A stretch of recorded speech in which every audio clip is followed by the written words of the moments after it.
할렐루야. 주일 3부 예배 나오시는 모든 성도님들을 주님의 이름으로 사랑하고 축복합니다. 우리 옆에 계신 분들과 잘 오셨습니다. 반갑습니다. 한번 인사 반갑게 한번 해보실까요? 반갑습니다. 네. 오늘도 이 자리에 저희들만 앉아 있는 것이 아니라 우리와 함께 하나님께서 이 자리에 함께 하심을 믿으십니까? 그 주님을 사랑하고 그 주님을 즐거워하고 기뻐하며 그 주님께 함께 나아가서 예배하기를 소망하는데요. 우리 다 같이 우리를 사랑하시는 그 하나님 앞에 우리 믿음으로 신앙 고백하며 함께 나아가도록 하겠습니다. 다 같이 사도신경으로 신앙 고백하시겠습니다. 전능하사 천지를 만드신 하나님 아버지를 내가 믿사오며 그 외아들 우리 주 예수 그리스도를 믿사오니 이는 성령으로 잉태하사 동정녀 마리아에게 나시고 본디오 빌라도에게 고난을 받으사 십자가에 못 박혀 죽으시고 장사한 지 사흘 만에 죽은 자 가운데서 다시 살아나시며 하늘에 오르사 전능하신 하나님 우편에 앉아 계시다가 저리로서 산 자와 죽은 자를 심판하러 오시리라. 성령을 믿사오며 거룩한 공회와 성도가 서로 교통하는 것과 죄를 사하여 주시는 것과 몸이 다시 사는 것과 영원히 사는 것을 믿사옵나이다. 아멘.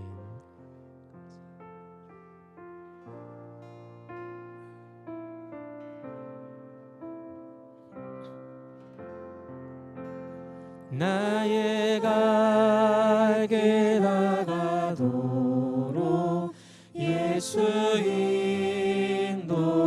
인도하시니 내 주 안에 있는 그는 어찌 의심하리요. 믿음으로 사는 자는 하늘 위로 받겠네. 무슨 일을 만나든지 만사형통하리라. 무슨 일을 만나든지 만사형통하리라.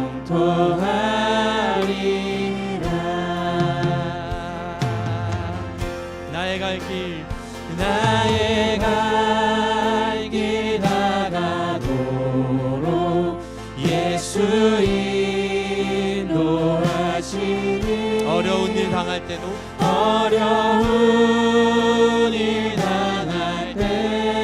주님께서 족한 은혜 주시네. 나는 심히 고단하고 영혼 매우 가라가 나의 앞에 반석에서 샘물 나게 하시니. 아멘. 나의 앞에 반석에서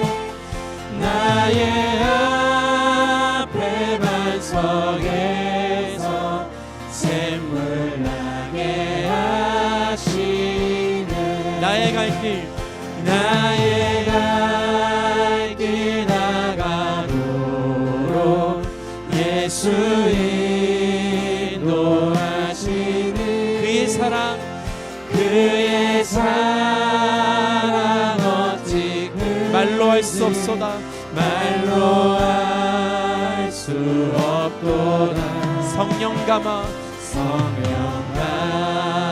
받은 영혼 하늘나라 갈 때 우리 다 같이 영영 부를 나의 찬송 예수 인도하사. 아멘. 영영 부를 나의 찬송 예수 인도하사. 우리 다시 한번 1절로 찬양하겠습니다. 나의 갈 길 나가도록 이것이 우리의 고백입니다. 예수 인도하시니 내 주 안에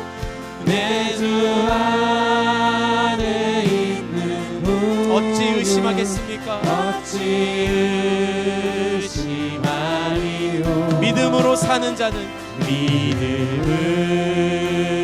사는 자 하나님이 주시는 하늘 위로 예 주님 사모합니다. 무슨 일을 만나든지 만사형통하리. 믿음으로 고백합시다. 무슨 일을 만나든지 무슨 일을 만나든지 만사형통하리. 다시 한번 무슨 일을 만나든지 무슨 일을 만나든지 만사형통하리. 무슨 일을 만나든지 만사형통하리라.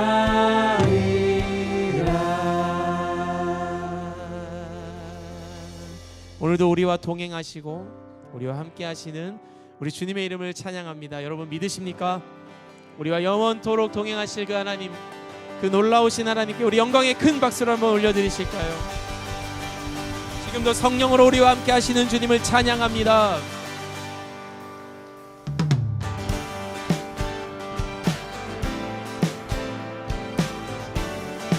우리와 함께 하시는 그 주님, 그 놀라운 교제의 기쁨을 이 시간 노래하기 원합니다. 내가 매일 기쁘게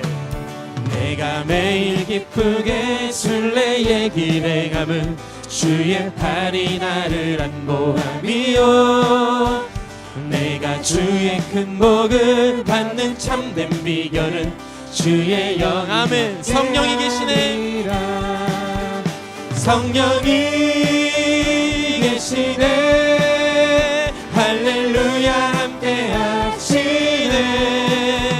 좁은 길을 걸으며 밤낮 기뻐하는 것 주의 영이 함께함이라. 전에 죄에 빠져서 평안함이 없을 때 예수 십자가의 공로에 아멘.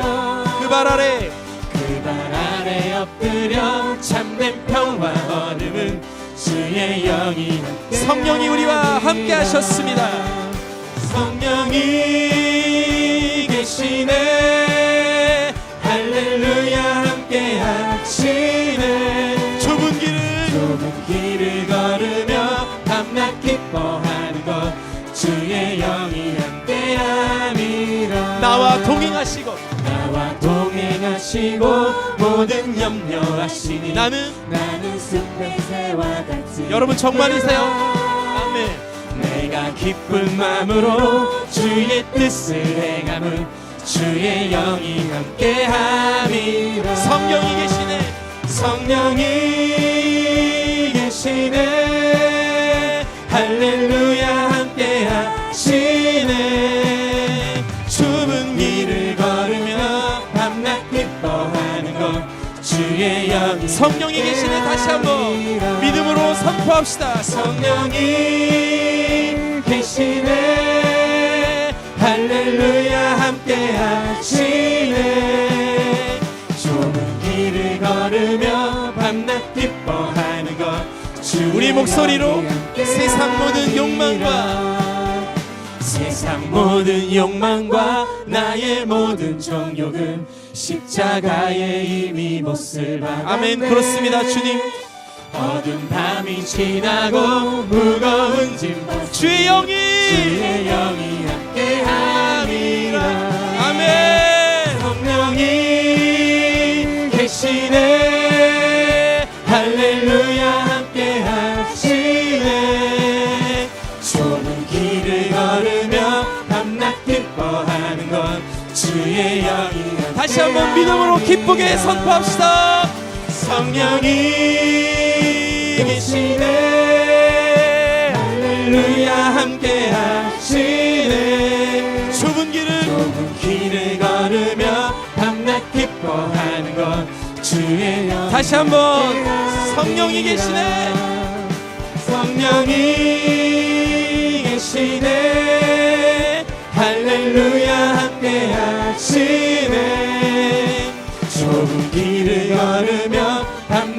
기뻐하는 것 주의 영이 좁은 길을 걸으며 좁은 길을 걸으며 밤낮 기뻐하는 것 주의 영이 마지막으로 좁은 길을 걸으며 좁은 길을 걸으며 밤낮 기뻐하는 것 주의 영이 함께함이라.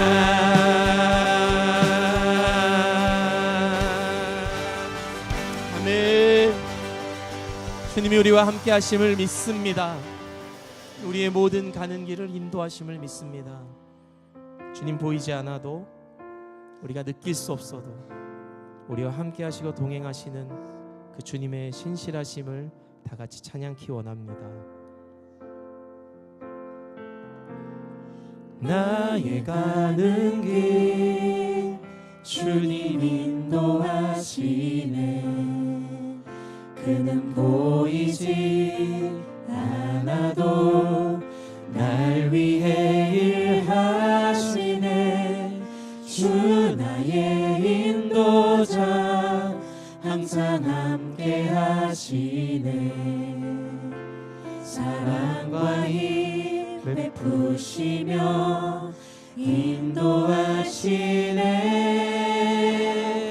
인도하시네. 다시 한번 믿음으로 나의 가는 길 주님 인도하시네. 그는 보이지 않아도 날 위해 일하시네. 주 나의 인도자 항상 함께 하시네. 사랑과 힘 베푸시며 인도하시네. 인도하시네. 광야에 길을 만드시고 날 인도해. 사막에 가 만드신 것 보라. 하늘과 땅은 변해도 하늘과 땅 변해도 주의 말씀 영원히 내 삶 속에 새 일을 행하리. 나의 가는 길 나의 가는 길 주님 인도하시네. 그는 보이지 않아도 그는 보이지 않아도 날 위해 일하시네. 주 나의 인도자 항상 함께 하시네.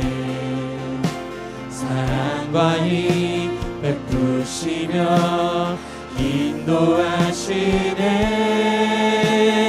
인도하시네. 광야의 길을 만드시는 그 하나님을 찬양합니다. 광야에 길을 만드시고 날 인도해. 사막에 가 만드신 것 보라. 하늘과 땅 변해도 주의 말씀 영원히. 우리 다시 한번 믿음으로 선포하겠습니다. 광야의 길을 만드신 하나님, 광야의 길을 만드시고 날 인도해. 사막에 가 만드신 것 보라. 아멘. 하늘과 땅 변해도 주의 말씀 영원히 내 삶 속에 새 일을 행하리.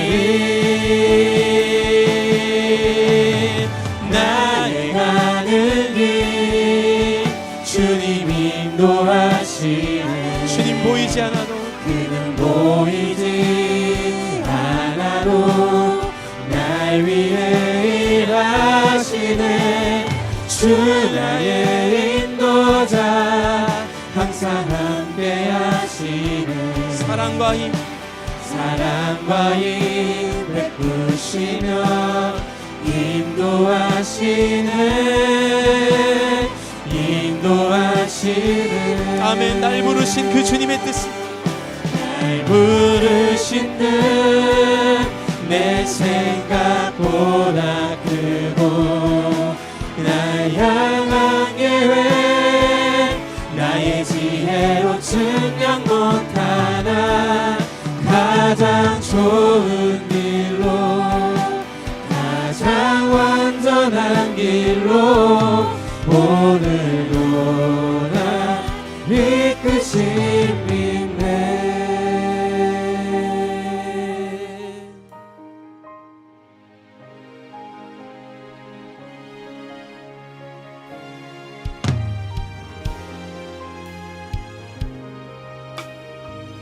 다 같이 고백하실까요?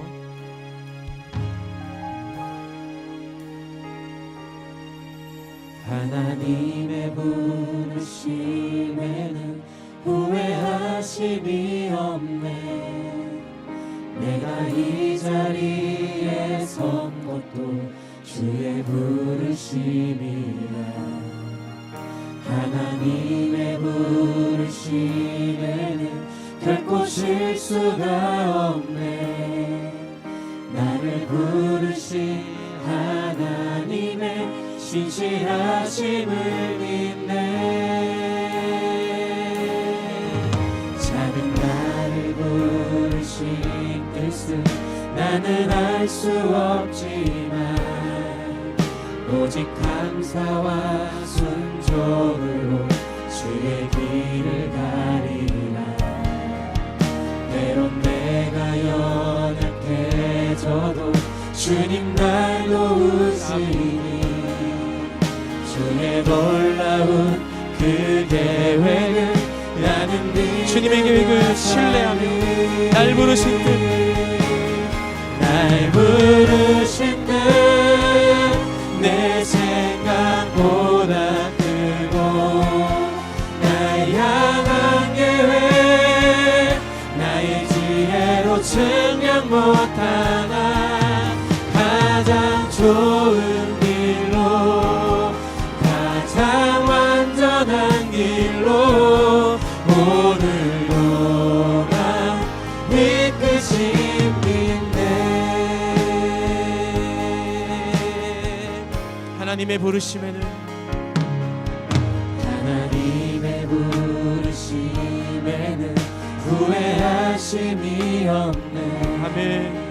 내가 이 자리에 선 것도 주의 부르심이라. 하나님의 부르심에는 결코 실수가 없네. 아멘. 나를 부르신 하나님의 신실하심을 작은 나를 부르신 하나님, 작은 나를 부르신 뜻은 나는 알 수 주님을 없지만 신뢰하며 오직 감사와 순종으로 주의 길을 가리라. 때론 내가 연약해져도 주님 날 도우시니 주님의 놀라운 그 사랑을, 주의 놀라운 그 계획을 나는 믿으며 살리. 아멘. 다 같이 믿음으로 고백하겠습니다.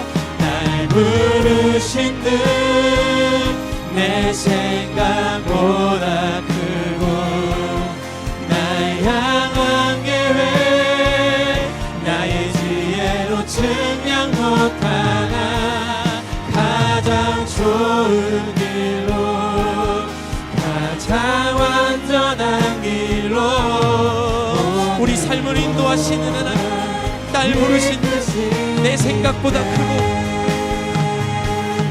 날 부르신 듯 내 생각보다 크고 날 향한 계획 나의 지혜로 증명 못하나 가장 좋은 길로 가장 완전한, 가장 완전한 길로 우리 다시 한번 믿음으로 주님 앞에 선포합시다.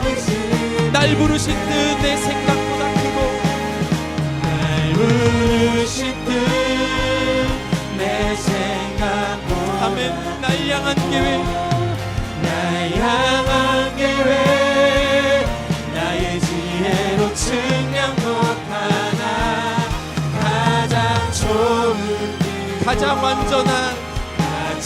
완전한 길로 오늘도 우리 그 주님을 찬양하며 고백하고 선포합시다. 할렐루야, 할렐루야 찬양하세 내 모든 죄 사함하고 주 예수와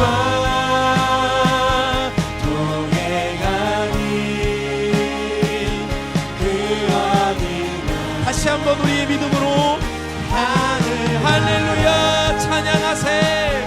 할렐루야 찬양하세 내 모든 죄 사함받고 주 예수와 동행하는 우리 두 손을 다 같이 들고 주님을 온전히 찬양하며 나갑시다. 할렐루야. 두 손 들고 찬양하며 할렐루야 찬양하세 내 모든 죄 사함받고 주 예수와 동행하니 그 어디나 하늘나 주 예수와 동행하니 주 예수와 동행하니 그 어디나 주 예수와 하늘나라 주 예수와 주 예수와 동행하니 그 어디나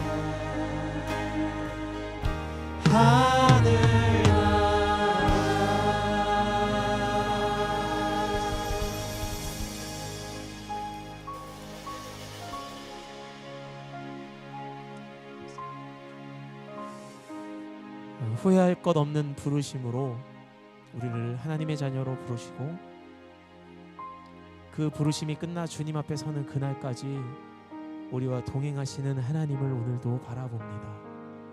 그 주님을 찬양합니다. 그 주님을 신뢰하며 예배하기 원합니다. 그 주님의 말씀을 듣기를 소망하오니 우리의 마음의 문을 열어주시고 들을 귀를 열어주시고 주의 뜻을 알게 하여 주시고 우리를 사랑하시는 주님의 마음을 깨닫게 하여 주시옵소서. 우리 이 믿음은 가지고 우리를 너무나 사랑하시는 그 하나님 앞에 후회할 것 없는 부르심으로 이 자리에 부르신 우리 주님 앞에 기도하며 함께 나가기를 소망합니다. 이 시간 다 같이 우리 입술을 열어서 통성으로 우리 하나님 앞에 함께 기도하며 나가시겠습니다. 다 같이 기도하겠습니다. 주님 감사합니다. 주님 그렇습니다. 주님 찬양합니다. 할렐루야. 주님을 찬양합니다. 우리를 부르신 하나님을 찬양합니다. 우리에게 말씀하시며 오늘도 주의 뜻을 보이실 하나님을 찬양합니다. 주님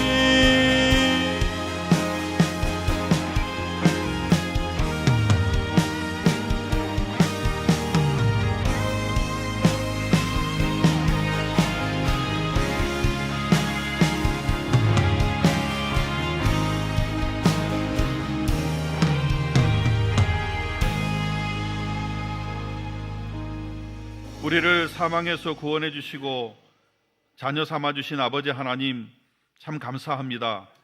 날마다 주시는 하나님의 은혜로 살아가야 하는데 때론 욕심과 교만으로 우리 마음대로 살았음을 용서하여 주옵소서. 가장 좋은 길로 가장 완전한 길로 이끄시는 성령님의 이끄심에 감사합니다. 오늘 이 자리에 나와 예배하게 됨을 또한 감사합니다. 오늘 담임 목사님을 통해 주시는 하나님의 말씀을 아멘으로 받고 우리의 일상이 변화되고 우리의 가정과 직장, 세상을 변화시키는 능력 있는 그리스도인으로 살게 하여 주옵소서. 믿음을 잇다 주제로 말씀대로 우리의 성도의 가정에 믿음이 이어지고 하나님의 은혜가 가득 차며 그리스도의 향기가 이웃에게까지 흘러가서 하나님의 영광이 나타나게 하여 주옵소서. 특별히 기도합니다. 하나님을 향하는 우리의 믿음의 고백과 하나님의 축복과 은혜가 우리 자녀들에게 갑절로 역사하여 주옵소서. 사랑의 하나님, 이 땅의 사람들이 자기를 사랑하며 돈을 사랑하며 교만하며 회방하며 걸어가지 아니하며 무정하며 참소하며 절제하지 못하고 사나운 세상이 되어버렸습니다. 이 땅을 고쳐 회복시켜 주옵소서. 다음 주에 대통령 선거가 있습니다. 하나님과 국민을 섬기는 지혜로운 지도자를 세워 주옵소서. 원치 않는 사고와 병으로 인해 고통당하는 성도들에게 찾아가 주셔서 상처를 만져주시고 고쳐 주옵소서.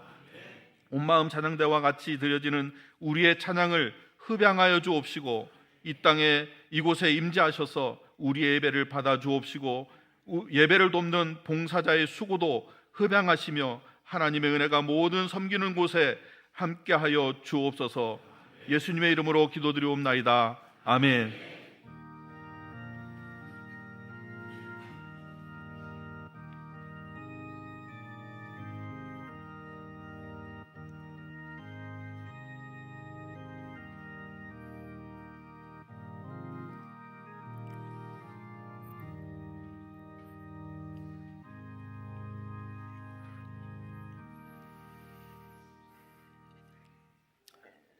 오늘 주일 예배 오신 모든 분들을 주의 이름으로 환영하고 축복합니다.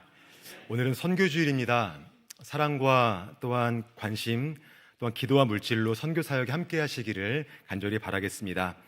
인도네시아 단기 선교팀 훈련 일정이 5월 18일부터 6월 29일까지입니다. 대상자 보시면서 함께 기도해 주시고요. 귀한 선교의 여정을 통하여서 많은 영혼들이 주께 돌아오는 일에 쓰임받도록 함께 마음 모아주시면 감사하겠습니다. 기관 원례회가 있습니다. 안나회, 구여전도회, 10여전도회, 11여전도회와 사남전도회 원례회가 3부 예배 후에 각각 장소에서 있습니다. 모이게 힘써주시고 또한 귀한 모임을 통하여서 믿음의 성숙이 있기를 바라겠습니다. 임병국 성도님, 한신자 권사님의 장녀 임미리양과 강명성 군의 결혼 예식이 5월 31일 토요일 낮 12시 30분에 엘로라인 가든 1층 엘로라홀에서 있습니다. 귀한 가정 또한 믿음에 세워지도록 함께 기도해 주시고 많은 축복 부탁드리겠습니다. 함께 보실 말씀은 창세기 39장 2절부터 3절까지 말씀입니다. 창세기 39장 2절부터 3절까지 말씀, 구약성경 60면 즈음에 있습니다. 창세기 39장 2절과 3절 말씀을 우리 한 목소리로 봉독하겠습니다. 시작. 여호와께서 요셉과 함께 하심으로 그가 형통한 자가 되어 그의 주인 애굽 사람의 집에 있으니 그의 주인이 여호와께서 그와 함께 하심을 보며 또 여호와께서 그의 범사에 형통하게 하심을 보았더라. 아멘. 이 시간 봉헌 찬양을 하나님께 올려드리겠습니다.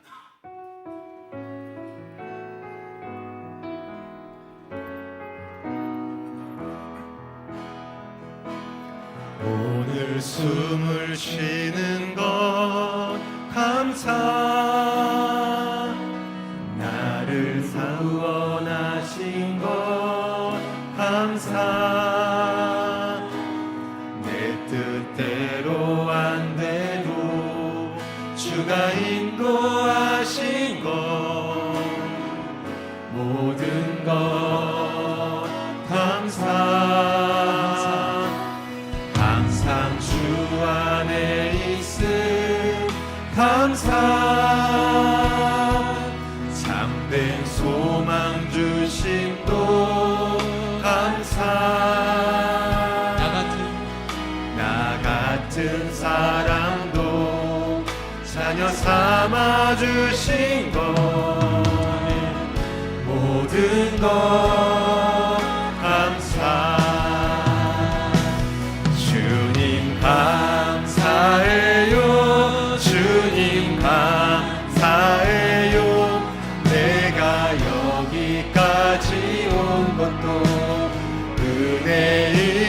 감사합니다. 주님 감사해요. 주님 감사해요. 나를 사랑하신 주 사랑 다시 한번 고백하겠습니다. 주님 감사해요. 주님 감사해요. 주님 감사해요. 내가 여기까지 온 주님의 은혜입니다. 은혜입니다. 주님 감사해요. 주님 감사해요. 나를 사랑하신 주 사랑 감사합니다. 나를 사랑하신 주 사랑 감사합니다.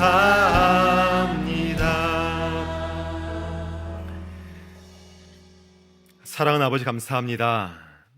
한 주간의 우리 인생 가운데 돌보시고 인도하신 은혜 참으로 감사를 드립니다. 무엇보다 하나님을 붙들고 씨름하게 하시고 하나님과 살을 맞대어 살아가게 하시는 은혜가 우리 인생 가운데 있었음에 참으로 감사를 드립니다. 그 은혜가 크고 너무 감사해서 주신 물질의 일부를 우리 아버지께 올려드립니다. 하나님, 많아서도 아니고 넉넉해서도 아니라 그 은혜가 너무 크고 감사해서 주께 드리는 것이오니 드리는 물질과 우리 마음과 중심을 기쁘게 받아주시고 우리 아버지의 영광 외에 귀하게 쓰임받도록 인도하여 주옵소서.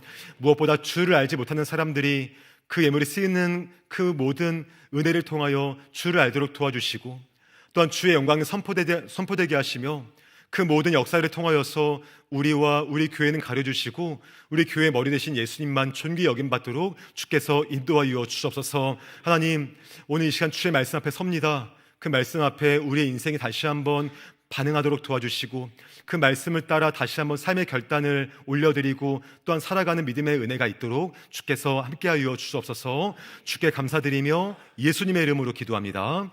아멘. 믿음을 잇다 네 번째, 믿음으로 형통한 요셉이란 제목으로 함께 말씀 나누겠습니다. 1988년 서울 올림픽이 있었죠. 그때 남자 400m 계주 경기가 있었습니다. 당시 미국 팀이 세계 최고의 선수들이 모인 팀이기 때문에 당연히 우승 후보로 손꼽아졌죠. 그런데 충격적으로 미국 팀이 예선 탈락을 하게 되었습니다. 그 이유가 무엇이냐면 예선전에서 바통을 떨어뜨린 거예요.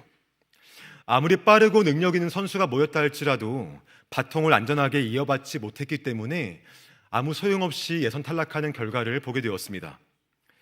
우리가 믿음을 따라 살아가는 것, 그리고 우리에게 허락하신 사명을 이루며 사는 것은 개인 혼자 완주하는 경기가 아닙니다. 세대를 이어 달리는 그런 경주와 같은 것입니다.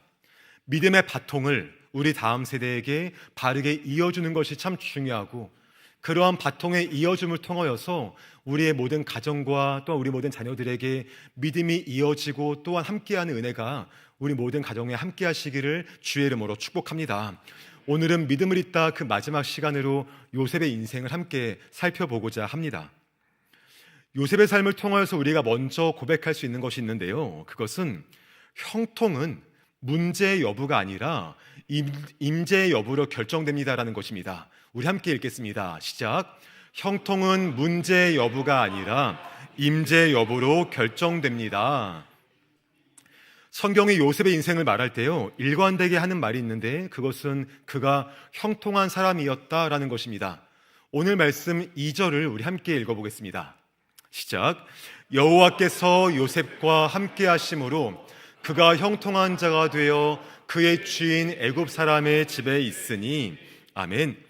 창세기 39장을 보시면 형통함이란 단어가 반복되어 나옵니다. 2절도 나오고 3절도 나오고 23절도 나옵니다. 이처럼 성경은 반복적으로 요셉이 형통한 사람이었음을 이야기해주고 있습니다. 그런데 여러분, 한 가지 이상한 것이 있습니다.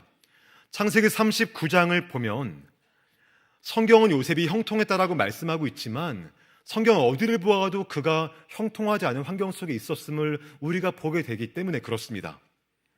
창세기 39장이 어떤 상황이었나요? 요셉이 어려서부터 아버지 야곱에게 남다른 사랑을 받았습니다. 형들과 차별적인 그러한 사랑을 많이 받고 자랐죠. 우리가 요셉의 어린 시절을 생각할 때 떠올릴 수 있는 옷이 있는데 그 옷이 혹시 어떤 것인지 아십니까? 채색옷입니다. 여러분, 채색옷이란 말씀을 들으면 어떤 이미지가 떠오르세요? 뭔가 알록달록하고 예쁜 옷이 떠오르지 않습니까? 하지만 채색옷은 옷의 색깔적인 특징보다 옷의 형태의 특징이 있던 옷인 것을 보게 돼요. 당시 유대인들이 입었던 평상복은 아주 간단했습니다. 2개의 세마포 천을 잇는데 사람의 목이 들어갈 공간과 팔이 들어갈 공간만 두고 다 꼬매는 거예요. 그렇게 일상복을 입고 일상생활을 편하게 하는데 일할 때 더 편하게 하려고 소매가 짧은 옷을 입고 그렇게 생활했습니다. 이런 옷을 크토넷이라고 히브리 말로 불러요. 그런데 요셉이 입었던 채색 옷은 조금 달랐습니다.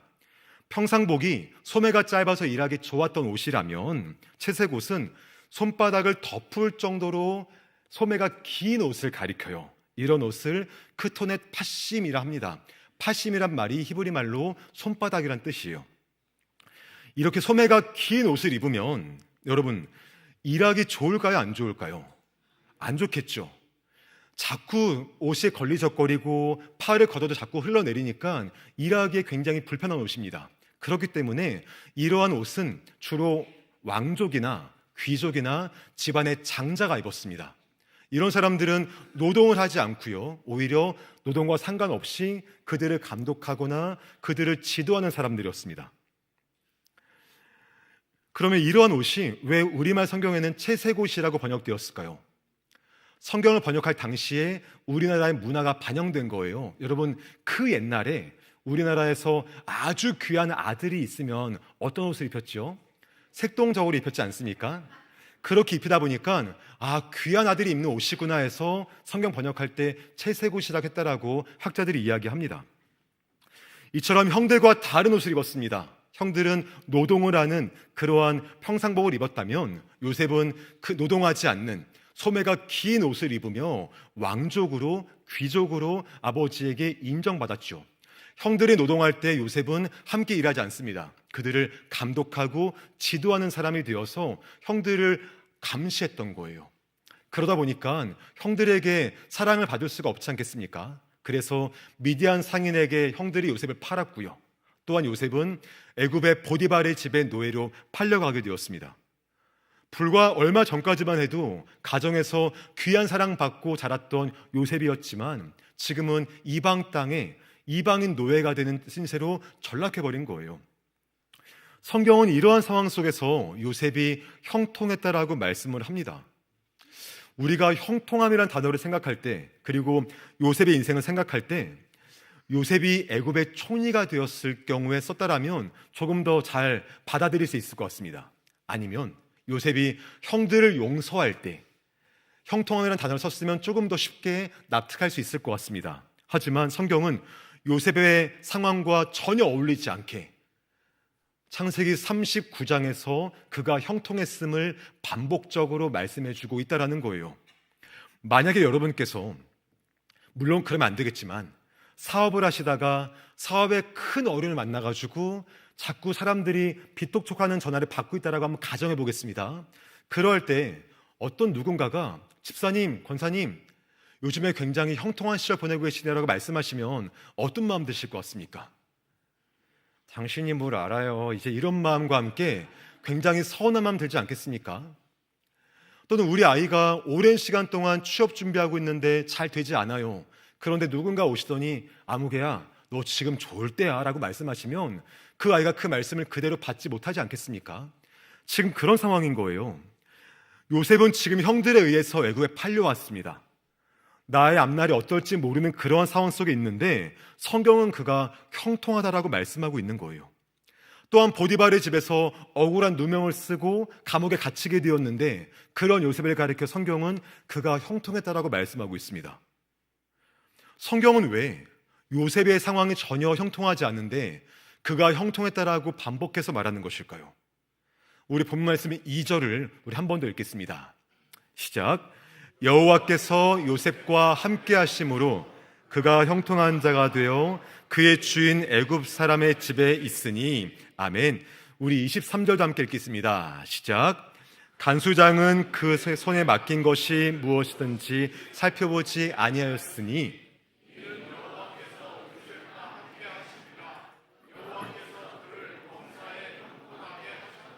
아멘. 창세기 39장 2절과 또한 23절에서 말하는 요셉의 형통함을 볼 때 두 가지 특징이 있습니다. 하나는 무엇이냐면 하나님께서 형통하게 하셨다라는 거예요. 요셉 스스로가 형통하게 된 것이 아니라 하나님이 그를 형통하게 하신 것을 말씀해주고 있고요. 또 하나의 특징이 있는데요. 그것은 여호와께서 요셉과 함께 하셨다라는 것입니다.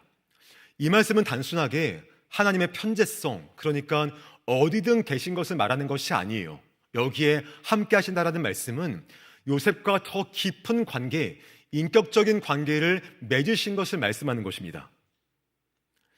성경은 왜 요셉이 보디발의 집에 종으로 팔려왔을 때, 그리고 그가 억울한 누명으로 감옥에 갇히게 되었을 때 여호와께서 그를 형통하게 하셨으며 왜 그와 함께 하신다고 말씀하는 것일까요? 사실 하나님은 요셉이 태어났을 때부터 그와 함께 하셨고 그가 자라는 모든 과정 속에 그에게 형통하게 하신 것을 우리가 믿음으로 볼 수 있지 않습니까? 그가 자라는 모든 과정 속에 요셉과 인격적인 관계를 맺어 오셨고 또한 그의 모든 과정 속에 그의 인생 가운데 함께 하신 것을 우리가 믿음으로 고백하게 됩니다. 분명 하나님은 요셉과 함께 하셨지만 창세기 39장 이전에는 하나님이 그와 함께 하셨다거나 그를 형통하게 하신 것은 말씀하지 않습니다. 오히려 요셉의 인생이 가장 어려울 때, 그의 인생이 가장 바닥을 칠 때, 가장 어려워 고난을 당하고 있을 그때에, 더 이상 소망이 없어 보이는 그때에 성경은 반복적으로 요셉과 함께 하시며 그에게 형통함이 있다라고 말씀해주고 있는 거예요. 왜일까요? 한번 우리의 삶을 한번 돌아볼게요. 우리가 우리의 상황이 좋을 때, 우리의 삶이 잘 이루어질 때는 하나님의 형통함과 함께 하심을 고백하는 것이 어렵지가 않습니다. 우리의 가정에 어려움이 없고 우리 아이들이 순적하게 살아가면 하나님 감사합니다, 우리와 함께 하심에 감사합니다, 형통케 하심에 감사합니다라는 고백을 하는 것이 어렵지가 않습니다. 하지만 우리 인생 가운데 어려움이 오거나 우리 가정 가운데 큰 환난을 맞이하게 되면 그때 우리 마음속에 어떤 고백이 생기냐면 하나님 왜 나와 함께 하지 않으십니까? 왜 우리 가정에 형통함을 주지 않으십니까? 라는 고백을 할 수밖에 없는 것이 우리의 약한 믿음의 현 주소이지 않습니까? 주를 바르게 믿고 바르게 섬기며 살아가지만 가정에 어려움이 있거나 또한 고난을 맞이하게 되면 하나님이 나와 함께 하지 않으신다라고 생각하는 것이 우리의 정직한 믿음의 자세이지 않습니까? 우리 자녀가 평소엔 공부 잘하다가 그땐 주님이 우리 아이와 함께 하심을 믿다가 중요한 시험을 잘 못 보고 떨어지게 되면 그 순간 주님께서 함께하지 않으신다라고 고백하는 것이 우리의 솔직한 마음이지 않습니까? 이처럼 우리는요, 나의 상황에 따라 우리의 형편에 따라 하나님께서 함께하심과 나를 형통하게 하심을 나 스스로 평가하려는 경향들이 있습니다. 나의 상황이 좋을 때는 하나님의 은혜를 믿지만 나의 상황이 어렵고 힘들 때에는 하나님의 함께하심, 그의 형통하게 하심, 우리가 믿지 못하는 것이 우리의 믿음의 정직한 고백인 것을 우리가 할 수 있다는 거예요. 하나님은 그런 우리의 모습과 약함을 아시기 때문에 요셉의 인생을 통하여서 그런 우리의 믿음을 바꿔주기를 원하신다는 것입니다. 요셉의 인생이 순적할 때, 평안할 때에는 그와 함께 하심과 그를 형통케 하심이란 말씀을 숨기셨다가 오히려 그가 어려운 상황을 맞이했을 때, 그가 아주 힘들 때 그와 함께 하심, 그와 형통케 하심을 강조하여 말씀하고 있는 거예요. 이러한 말씀을 통하여서 우리 인생이 평안할 때든지 평안하지 않을 때든지, 우리 인생이 순적하든지 그렇지 않든지, 우리의 건강이 좋든지 나쁘든지, 물질이 많든지 적든지, 우리 아이들이 순적하게 인생을 걸어가든지 때로는 어려움을 겪든지 그 모든 상황과 상관없이 우리와 함께 하시며 우리를 형통하게 하시는 우리 아버지에 대한 믿음을 우리에게 갖게 하시기 위해서 오늘 말씀을 주고 계신 것을 함께 믿으시기를 주의 이름으로 축복합니다. 문제의 여부에 따라서 하나님의 형통함이 있는 것이 아니라 예수님의 임재 여부에 따라서 그의 형통함이 있음을 우리에게 알게 하시는 줄을 다시 한번 믿으시기를 주의 이름으로 축복합니다. 오늘 우리가 처음 불렀던 찬송이 있죠. 찬송가 384장입니다. 나의 갈 길 다가도록이란 찬송인데요, 그 찬송의 후렴 가사를 보시면 무슨 일을 만나든지 만사 형통하리라, 무슨 일을 만나든지 만사 형통하리라, 그러한 고백이 있습니다. 이 찬송가는 환희 크로스비라는 여성이 지은 찬송인데요, 이 여성이 태어난 지 6주 만에 눈에 염증이 생겼대요. 그래서 급하게 의사를 불렀는데 부른 의사가 안 오고 다른 의사가 왔답니다. 그래서 진료를 바르게 못한 거예요. 그래서 태어난 지 6주 만에 앞을 볼 수 없는 신세가 되었습니다. 그렇게 평생을 답답하게 살아가다가 38살에 결혼을 하게 되고 아이를 낳았습니다. 그런데 그 아이도 아주 어렸을 때 사망하게 된 거예요. 참 어려운 삶을 살아왔던 그녀였지만 그녀가 95세까지 사는 그 모든 시간 가운데 1000곡이 넘는 찬송가를 지었고 그 중에 약 20곡이 우리나라 찬송가에 수록되었습니다.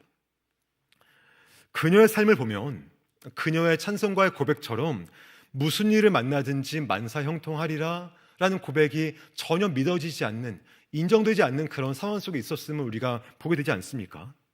그렇다면 그녀가 고백하는 만사 형통하리라는 말씀이 무슨 의미일까요? 찬송가 384장에 무슨 일을 만나든지 만사 형통하리라라는 가사를 원문 그대로 번역하면 이렇게 할 수가 있는데요, 내게 무슨 일이 닥친다 해도 예수님이 모든 것을 잘 되게 하심을 알기 때문이라오 라고 고백하는 거예요. 내게 무슨 일이 닥친다 해도 예수님이 모든 것을 잘 되게 하심을 알기 때문에 그녀가 만사형통할 것이라고 고백하고 있습니다. 무슨 말입니까? 그녀가 고백하는 만사형통은요, 나에게 아무 어려움도 없고 문제가 없고 승승장구하는 삶이 아니었습니다. 오히려 나에게 어려움이 있더라도, 문제가 있고 시험이 있고 고난이 있다 할지라도 예수님이 나와 늘 함께 하심을 믿는 그 믿음이 있다면 나는 만사형통한 삶을 살고 있음을 그녀가 고백하고 있다라는 것입니다. 예수님이 나와 함께 하시기 때문에 오늘도 그 예수님이 나의 모든 것을 잘 되게 하실 것을 믿는 믿음이 있기 때문에 오늘도 그녀는 앞을 볼 수 없고 아이를 잃은 그 고통 속에 있을지라도 하나님이 나에게 형통함을 주신다라고 고백하고 있는 것입니다. 즉 나에게 아무런 어려움과 문제가 없는 것이 만사형통의 비결이 아니라 어려움과 문제가 있더라도 예수님이 나와 함께 하시는 것, 그것이 자신에게는 만사형통의 비결이었음을 고백하고 있다는 것입니다. 오늘 본문이 말하는 요셉의 형통함도 그와 같은 고백이에요. 인생의 어려움과 고난과 감당할 수 없는 큰 시험이 있을지라도 하나님께서 함께 하심과 그분께서 형통케 하심을 믿는 그 믿음을 따라 살아갈 때 하나님은 그의 인생 가운데 형통하게 하셨음을 우리에게 말씀해 주고 있습니다. 문제의 여부가 아니라 하나님의 임재의 여부가 요셉의 인생 가운데는 형통함의 비결인 것을 다시 한번 기억하시기를 주의 이름으로 축복합니다. 주 안에 사랑하는 여러분, 예수를 믿게 되는, 또한 그로 말미암아 얻게 되는 우리의 인생의 형통함은 나에게 어려움이 없는 것, 승승장구하는 것, 고난이 없는 것, 그것이 아닙니다. 오히려 고난이 있을지라도 어려움이 있을지라도 예수님이 나와 함께 하심과 그분의 임재하심이 나와 함께 하심을 믿는 그 믿음이 있을 때 우리 인생 가운데 다시 한번 형통함의 축복이 임할 수 있는 그 역사가 우리 심령 속에 가득하시기를 주의 이름으로 축복합니다. 문제의 여부가 아니라 하나님의 임재 여부가 축복의 형통함의 기준인 것을 다시 한번 믿으시기를 주의 이름으로 축복합니다. 나에게 무슨 일이 닥친다 할지라도 예수님이 모든 것을 잘 되게 하심을 믿는 그 믿음으로 말미암아 오늘도 나와 함께 하시는 그 주님, 오늘도 나를 형통케 하실 그 주님을 믿고 나아가는 믿음으로 우리 한 주간을 살아낼 수 있고 또한 형통함을 고백할 수 있는 우리 모두가 되시기를 주의 이름으로 축원합니다. 우리가 요셉의 삶을 통해서 또 한 가지 고백할 수 있는 것이 있는데요, 그것은 형통한 자는 이 땅에서 하나님 나라를 소망하며 살아갑니다라는 것입니다. 우리 함께 고백하겠습니다. 시작. 형통한 자는 이 땅에서 하나님 나라를 소망하며 살아갑니다.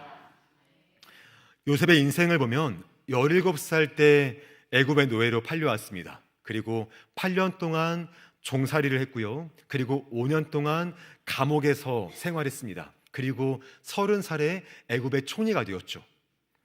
그가 몇 살까지 총리로 다스렸는지는 모르겠습니다만 그가 나이 많도록 그의 식솔들을 거느린 것을 볼 때 아마도 오랜 시간 동안 총리로서 활동한 것이라고 우리가 추측할 수 있을 것 같습니다. 요셉이 110살에 죽었거든요. 그러니까 93년 동안 애굽 땅에서 살아온 것을 우리가 알게 되죠.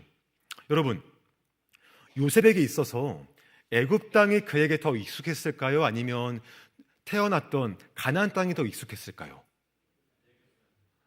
저는 애굽 땅이었을 것이라고 생각합니다. 왜냐하면 애굽에 그의 가족도 있고요. 또한 그가 쌓아왔던 업적도 있고, 또한 그가 지냈던 총리의 모든 모습도 있고, 또 그가 이미 떠났던 가나안 땅은 이미 가도 아는 사람도 없을 것이고 많이 바뀌었기 때문에 요셉은 그에게 있어서 아마 애굽 땅이 더 익숙하고 더 자기에게 알맞은 현장이었을 것이라고 생각합니다. 그런데요, 그랬던 요셉이 임종을 앞두고 그의 자손들에게 이렇게 유언을 합니다. 창세기 50장 24절과 25절을 우리 함께 읽겠습니다. 시작. 요셉이 그의 형제들에게 이르되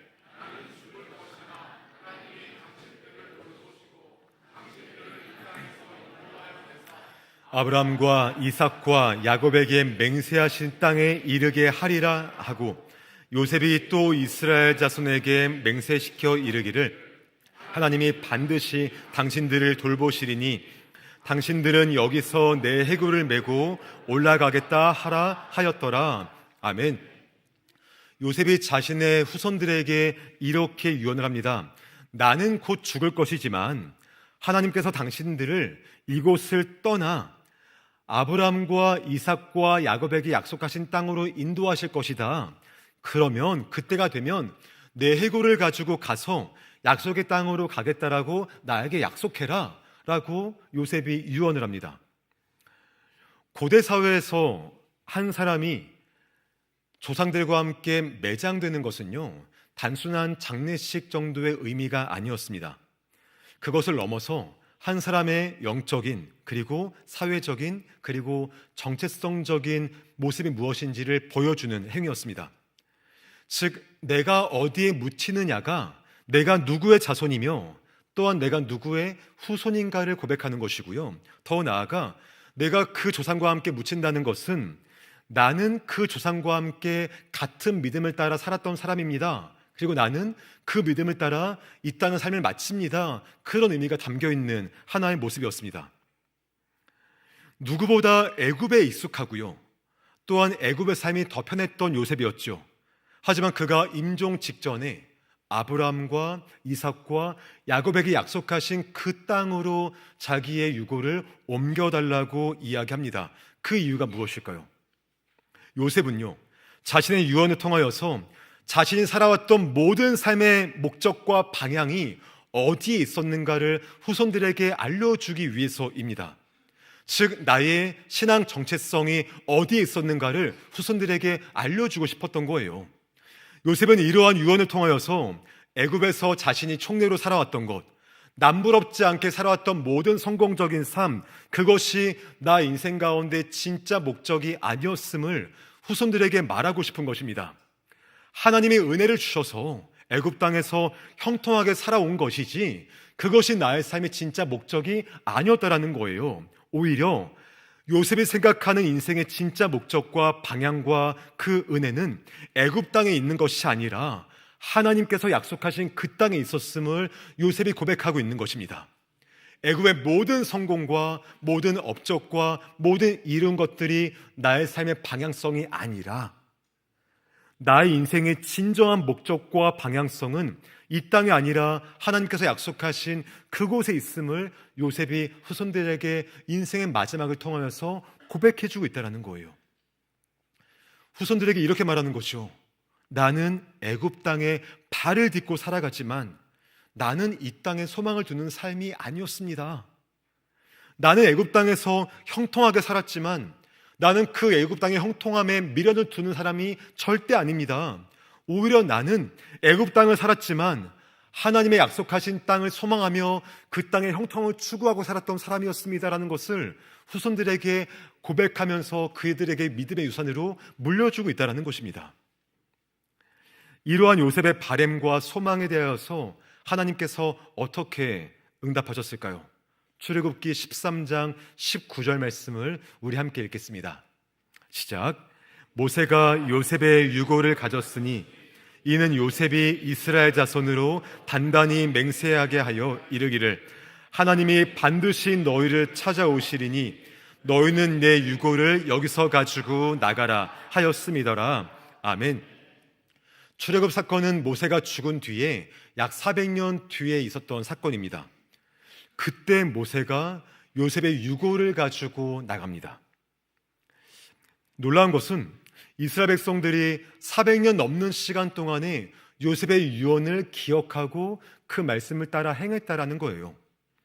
어떻게 400년 동안 그 요셉의 유언이 이어질 수 있었을까? 성경은 명확히 말씀하지 않지만 요셉이 가졌던 신앙생활의 본질, 그러니까 애굽 땅에 발을 딛고 살아가는 것이 아니라 하나님의 약속의 땅을 소망하는 그 땅에 대한 믿음의 은혜가 그의 후손들에게 이어진 것을 우리가 함께 바라볼 수 있는 것이에요. 비록 힘들고 고된 애굽 땅에서의 노예로 살아갔지만 그들은 결국 약속의 땅을 소망하며 살아가는 것, 그것이 그들의 인생 가운데 이어져 갔음을 우리가 볼 수 있다는 것입니다. 그렇게 가지고 나왔던 요셉의 유고를 어떻게 했을까요? 여호수아 24장 32절은 이렇게 말씀합니다. 우리 함께 읽겠습니다. 시작. 또 이스라엘 자손이 이것은 야곱이 벨크시타를 주고 세겜의 아버지 하몰의 자손에서 산 밭이라. 그것이 요셉 자손의 기업이 되었더라. 아멘.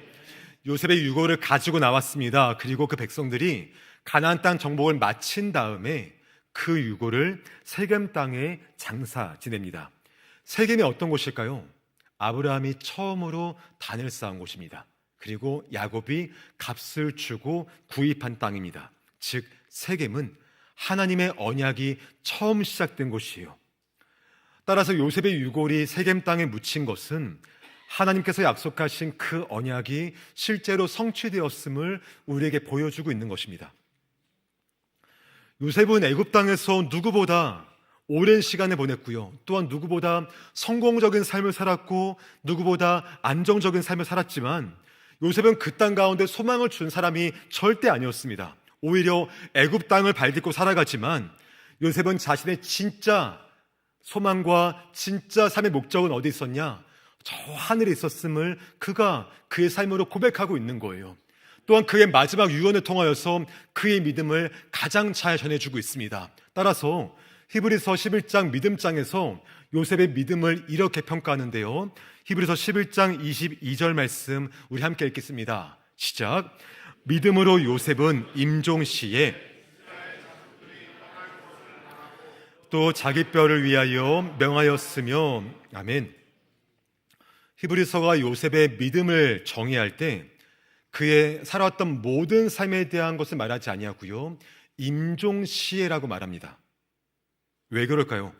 그것은 요셉의 인생과 그의 방향이 애굽 땅을 향했던 것이 아니라 약속의 땅을 향했음을 보여주기 위해서입니다. 그가 살아갔던 모든 삶의 시간들, 그의 모든 신앙의 모든 여정들이 이 땅에 머물지 않고 본향에 있었음을 그의 자손들에게 알려주는 그 믿음을 성경은 가장 중요하게 여기고 가장 중요하게 평가하고 있음을 우리에게 말씀해주고 있는 것입니다. 주 안에 사랑하는 여러분, 요셉은 누구보다 애굽 땅에서 형통했던 사람이에요. 누구보다 성공한 사람이었습니다. 하지만 요셉은 그 땅에서 많은 것을 누리는 것, 그것을 자신의 인생 가운데 형통함의 기준으로 삼지 않았던 사람입니다. 오히려 하나님의 약속을 기억하고 그 약속에 거하는 것이 자신의 인생 가운데 진짜 형통함 형통인 것을 요셉이 고백하고 우리에게 말씀해주고 있는 것입니다. 이 땅에서 누리는 것, 그 잠깐의 형통함을 위해 살지 아니하고요, 하늘에서 누리는 그 영원한 형통함을 추구하며 살아갔던 것이 요셉의 삶인 것을 다시 한번 기억하시기를 주의 이름으로 축복합니다. 우리는 어떻습니까? 이 땅에서 형통함을 위해서 분주하게 살지 않습니까? 이 땅에서 많은 것을 얻기 위해서 열심히 살지 않습니까? 하지만 우리가 진정 바라고 소망할 것이 있다면 이 땅의 형통함을 추구하고 이 땅에 소망을 두고 사는 것이 아니라 하늘나라의 진정한 형통을 추구하고 하늘나라를 소망하고 살아갈 수 있는 우리 모두가 되시기를 주의 이름으로 축복합니다. 우리 인생의 참된 목적이 이 땅에 있는 것이 아니라 하나님 나라에 있고 그 본향에 있음을 믿는 믿음으로 우리의 오늘과 한 주간을 살아갈 수 있는 우리 모두가 되시기를 우리 주 예수님의 이름으로 축원합니다. 혹시 이 땅의 분주함 때문에, 이 땅에서 그 열심 있는 삶 때문에 하나님 나라에 대한 소망과 갈증을 잊은 채 살아가는 분이 계시다면, 이 땅의 모든 삶에 우리의 모든 관심과 우리의 모든 마음이 향하여 있는 분이 계시다면 오늘 이 시간 다시 한번 하늘의 소망을 마음에 품을 수 있고 또한 그 본향에 대한 형통함을 사모하고 살아갈 수 있는 믿음의 은혜가 우리 모든 심령 속에 가득한 저와 여러분 되시기를 주의 이름으로 축원합니다. 그뿐 아니라 그러한 믿음이 우리의 삶을 넘어서 우리의 아이들에게 이어져 가서 우리 모든 가정이 같은 믿음을 따라 살아가는 믿음의 역사가 우리 모든 가정에 충만하시기를 우리 주 예수님의 이름으로 축원합니다. 말씀을 정리하겠습니다. 우리는 지난 4주 동안 믿음을 잊다라는 주제로 아브라함과 이삭과 야곱과 요셉의 삶을 함께 나누었죠. 믿음으로 우리와 하나님이 믿음으로 이어지는 것, 또한 우리의 믿음이 우리 아이들에게 이어지는 그 귀한 축복을 바라보면서 한 달을 걸어왔습니다. 삶의 기초를 여호와께 옮기고 믿음을 지속적인 행동으로 옮겼던 아브라함처럼, 또한 순종으로 믿음을 드러내고 순종으로 예수님을 드러냈던 이삭처럼, 믿음으로 하나님과 씨름하며 하나님과 살을 맞대는 삶을 통하여 그의 삶이 변화되었던 야곱처럼, 또한 가장 어려운 시기에도 하나님과 함께하고 가장 형통할 때에도 이 땅에 소망을 두는 것이 아니라 하늘에 소망을 두고 살았던 그 요셉처럼 그 귀한 믿음의 역사가 우리 귀한 가정과 특별히 우리 아이들의 인생 가운데 가득하시기를 우리 주 예수님의 이름으로 축원합니다. 그러한 믿음을 따라서 우리가 함께 살아낼 때 우리가 감당할 수 없는 많은 믿음의 어려움들과 또한 많은 시험들이 있다 할지라도 하나님께서 우리 아이들을 사랑하사 찾아가시고 또한 만나심으로 말미암아 믿음이 이어지는 역사와 또한 믿음이 부유하게 풍성하게 되는 은혜의 축복들이 우리 모든 가족과 우리 모든 아이들에게 충만하게 임하시기를 우리 주 예수님의 이름으로 축원합니다. 이 시간 우리 같이 한번 기도하겠습니다. 이 시간 기도할 때요, 하나님, 문제 여부가 아니라 하나님의 임재 여부로 형통함을 바라보도록 도와주시고, 하나님, 이 땅의 형통함을 추구하며 살아갔던 나의 삶이 있다면 그것보다 하늘나라의 영원한 형통함을 추구하며 우리 아버지의 말씀을 신뢰하고 나아가는 믿음의 역사가 우리 인생 가운데 임하도록 도와달라고요. 그러한 우리의 삶을 통하여서 우리 아이들에게 믿음이 이어지게 하시고 그 믿음의 역사로 말미암아 우리 가정과 우리 가문이 더욱더 믿음 위에 견고하게 서는 은혜 역사 부어달라고 이 시간 주님 한번 찾고 함께 기도하겠습니다. 주여, 아버지 감사합니다. 주님, 주의 은혜를 구합니다. 성령으로 인도하사 우리 모든 인생 가운데에 형통함을 주여 부어주옵소서. 문제의 여부가 형통함의 기준이 아니라 하나님의 임재의 여부가 형통함의 기준이 되도록 주여 도우셔서 아버지 인도하심 안에, 주의 도우심 안에, 주의 인도하심 안에 함께 나아가는 놀라운 축복이 받 함께하여 주옵소서. 하나님, 이 땅을 발딛고 살았지만 이 땅의 형통함을 추구하지 않게 하시고 하늘나라의 영원한 형통함을 추구하며 우리 모든 삶의 방향이 우리 아버지께 쓰는 고백하도록 주여 도와주시옵시고 아버지 역사하심을 구합니다. 주의 은혜를 구합니다.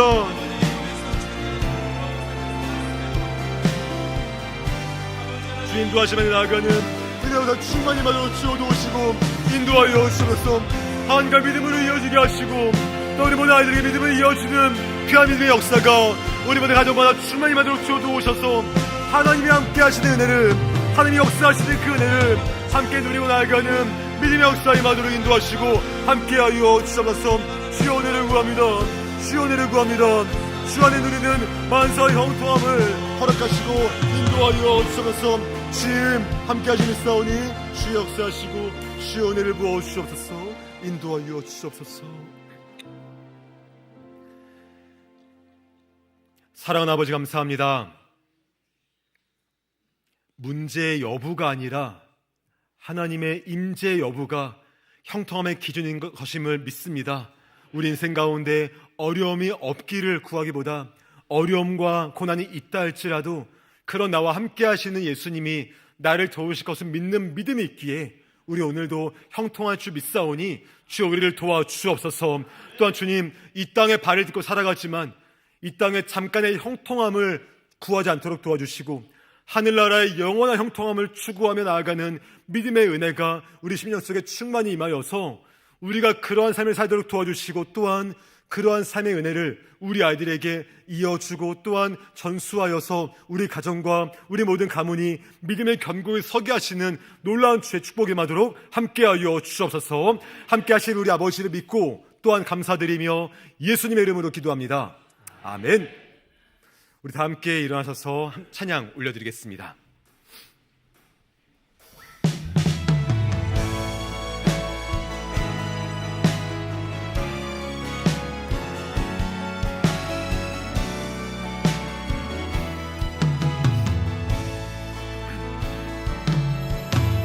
주님의 은혜가 흘러넘쳐 주어진 사명 감당하네.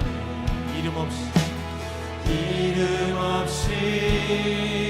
뒷도 없이 오직 하나님 영광을 위해 주님의 사랑이 가득 넘쳐 죽었던 나를 살리셨네.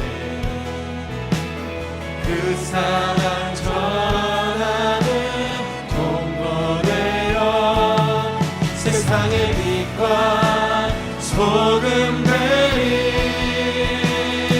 다같이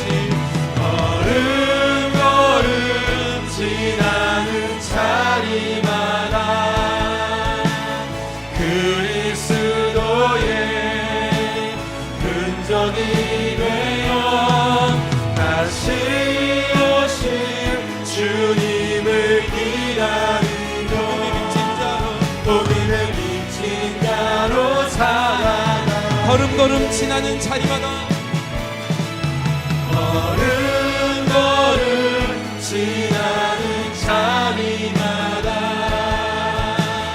그리스도의 흔적이 되어 다시 오실 주님을 기다리며 복음의 빚진 자로 살아가리.